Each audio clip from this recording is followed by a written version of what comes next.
Welcome back to the channel, guys. In today's video, I'm going to be going over, in my opinion, the top 5 most overrated hunting cartridges out there. So stick around. If you like the video, please like it, because I'm bound to offend some people with this video. All right, guys, before I get into my 5 overrated cartridges, I need to make a huge disclaimer here. So that my video doesn't get a ton of thumbs downs. These cartridges are all popular, very successful cartridges. None of them are bad cartridges or even mediocre cartridges. There's a reason they're so popular and that they work so well.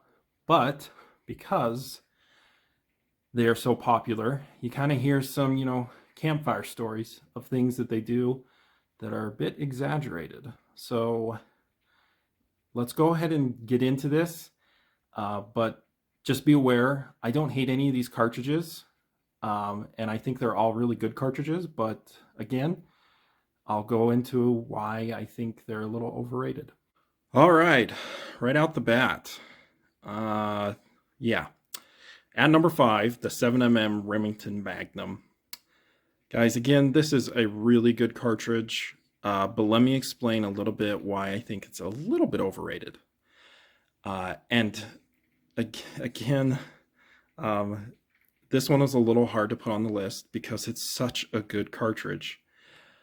But the reason I think it's on the list is because it's not very efficient.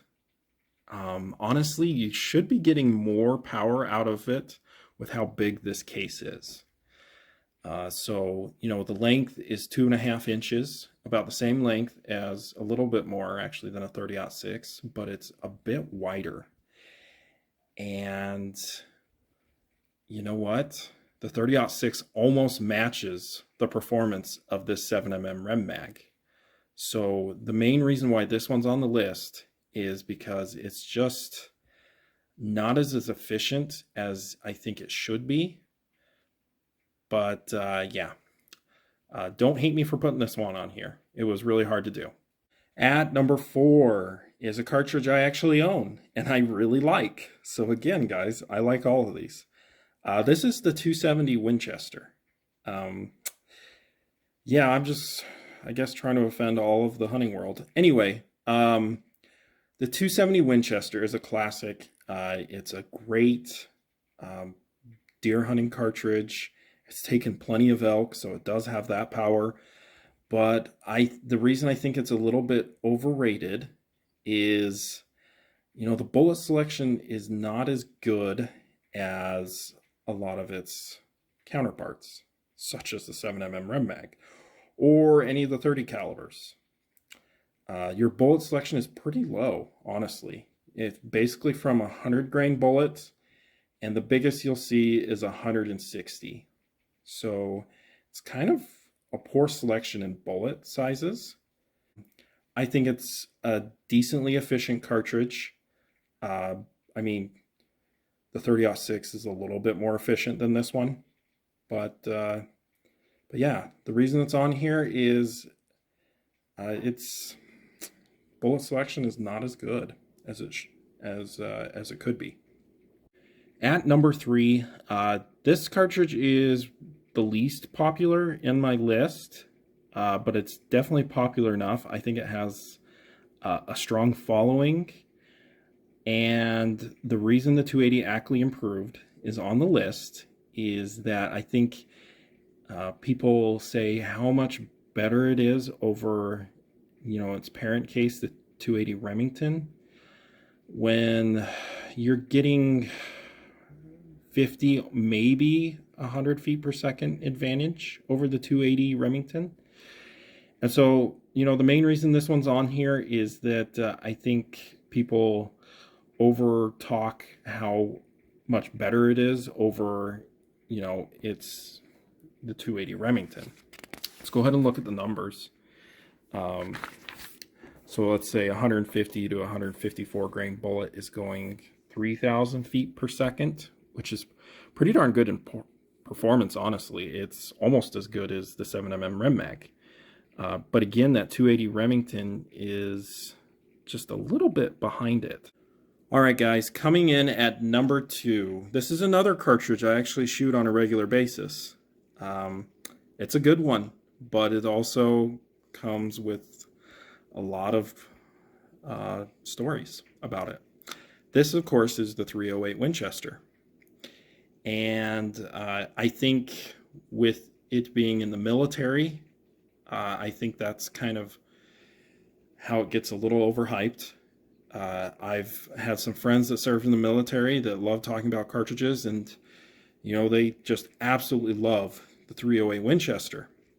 And they talk about how amazing it is and how great it is at long distance. And while this cartridge is extremely efficient and does really well for how small the case is, you know, it still has a lot of limitations. This cartridge is okay out to 1,000 yards, but past that, yeah, you're really pushing its abilities if you go past 1,000 yards. This cartridge has taken many game. It's definitely good enough to kill elk with out to a certain range. But again, because I think of its military history with the 308 or the 7.62x51, it gets a lot of hype. And yeah, I had to put it at number 2. At number 1 is the 6.5 Creedmoor. This cartridge is pretty new. It came out in 2008, and what it really was intended for was a 1,000-yard match cartridge. And you know what? It's really good at that. It shoots really high BC bullets in that 6.5 millimeter range, and there's hardly any recoil. It's just a darn good long distance cartridge. But what it's not good at is a long distance big game cartridge. Obviously, this is plenty of power for deer, but it's not my first choice for elk. Now, obviously, this cartridge can definitely take the bigger game like elk and moose and other critters, but it's just not made for it. And there are better cartridges out there that can do it much better. A lot of the hype even comes from the company that made it. Surprise, surprise. From the Hornady book, you can see the very first sentence is very possibly the most well-balanced cartridge to ever grace the pages of Hornady Handbook of Cartridge Reloading. Yeah, this thing is a little overhyped. So I've heard just crazy stories about this cartridge. I once heard someone say that they killed an elk from a mile away with one shot with a 6.5 Creedmoor, which is a bunch of baloney. The energy that this thing would have, you know, it's pretty darn small. At a mile is not a lot. So yeah, this thing's a little bit overhyped. So again, guys, all of these cartridges are very good. They're just a little bit overhyped, especially a few of them. But I hope you guys enjoyed the video. I hope I didn't offend too many. But thanks for watching and have a great day.